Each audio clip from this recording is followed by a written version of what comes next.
Halo semuanya, kembali lagi di Kelas Riset, channel yang membahas tentang penelitian, analisis data, publikasi, dan lain-lainnya seputar riset.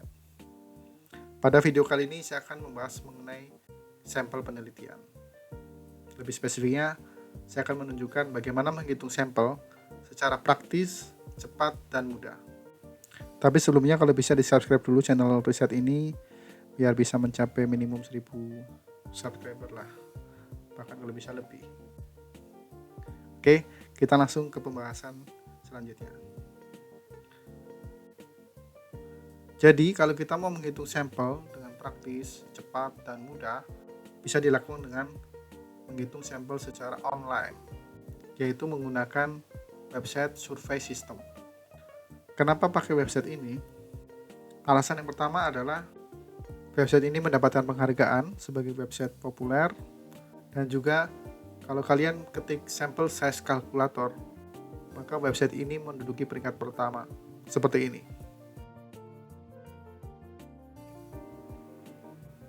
Alasan yang kedua adalah website ini terpercaya karena didukung oleh organisasi AAPOR dan AMA.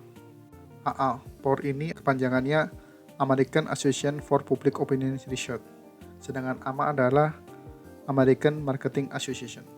Kedua organisasi ini termasuk organisasi yang cukup populer di Amerika. Alasan yang ketiga adalah banyak studi-studi terdahulu menghitung sampel dengan website ini.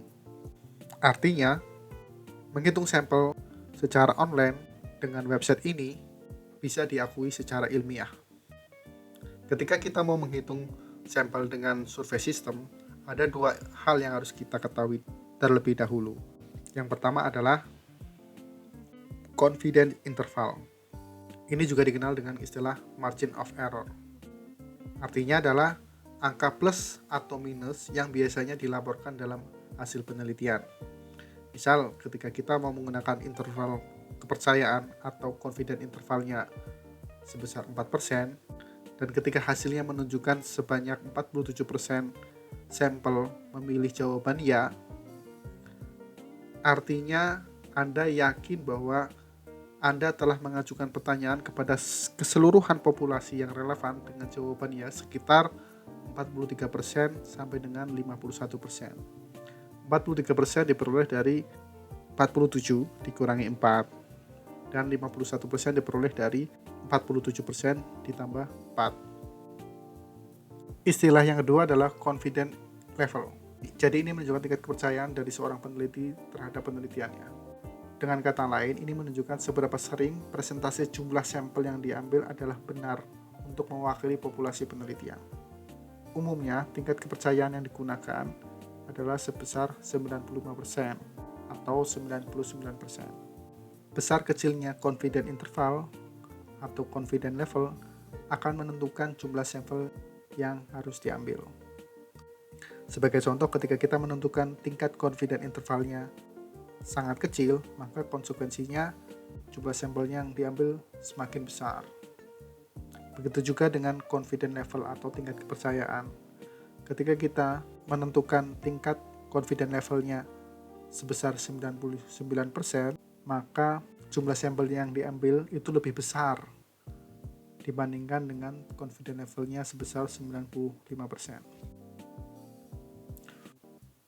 Ini adalah formula yang digunakan dari survei system. Jika kalian mau menghitungnya secara manual, ini adalah formulanya.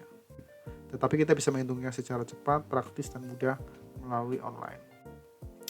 Ya, ini adalah beberapa makalah yang menggunakan rumus perhitungan dari survei system. Kalian bisa membaca makalah-makalah tersebut, bagaimana menyampaikannya dalam pengambilan sampel dengan survei system.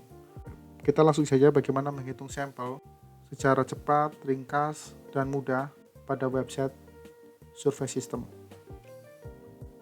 Silahkan kalian buka Google, langsung ketik sample size calculator, langsung enter. Bisa dilihat website surveysystem.com masuk menduduki peringkat pertama dengan kata kunci sample size calculator. Kita langsung klik websitenya. Ya, ini adalah tampilannya. Untuk keperluan perhitungan sampel, kalian bisa lihat pada dua kotak ini. Fokus pertama kita adalah pada kotak yang paling atas, yaitu determine sample size. Kita contohkan dulu, kita gunakan confidence level 95%, kemudian confidence intervalnya misalkan 5%, kemudian populasinya misalkan 1000. Jumlah sampel yang harus diambil untuk mewakili populasi sebanyak 1000 adalah 278 orang. Lalu bagaimana ketika kita ubah tingkat confidence levelnya, yaitu sebesar 99%. Maka jumlah sampel yang harus diambil adalah sebesar 400 responden. Seperti yang saya katakan tadi, besar kecilnya confidence level dan confidence interval akan menentukan besar kecilnya jumlah sampel yang harus diambil. Misalkan kita pakai confidence levelnya sebesar 95%, dengan tingkat confidence intervalnya kita perbesar sebesar 10, maka jumlah sampel yang harus diambil minimum untuk populasi sebesar 1000 adalah sebanyak 88 orang. Kalian bisa lihat sangat mudah, sangat simple, dan sangat cepat tanpa kita harus menghitung secara manual.